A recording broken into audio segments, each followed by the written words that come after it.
পক্ষে যখন মামলা করে সেই আসামির চারিত্রিক কি গুণাবলী ছিল, অতীতের কি ইতিহাস ছিল, বের হয়ে সে কিভাবে কি করবে, আবার বের হয়ে কোনো অপকর্ম করবে কিনা, এটা জানার কোনো উপায় নাই।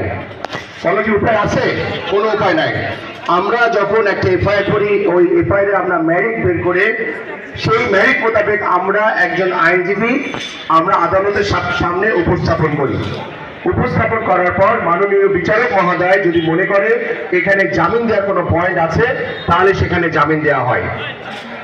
এখানে যদি মনে করে গভর্নমেন্ট কোন অপোজ করবে, গভর্নমেন্টকে অপোজ করারও সুযোগ আছে, গভর্নমেন্ট অপোজ করবে। যদি মনে হয় একজন আততায়ীকে এখানে জামিন দেওয়া হয়েছে, গভর্নমেন্ট আপিলও করতে পারে, পারে কিনা? তাহলে যেখানে একজন আইনজীবী যদি জামিন করায়, সেখানে যদি গভর্নমেন্ট আপিল না করে, গভর্নমেন্ট আপিল না করে ঢালাও ভাবে যদি একজন আইনজীবীকে জামিন করানোর জন্য দোষারোপ করা হয়, আমাদের মতো আইনজীবীদেরকে যদি দোষারোপ করা হয়, এটা খুব দুঃখজনক।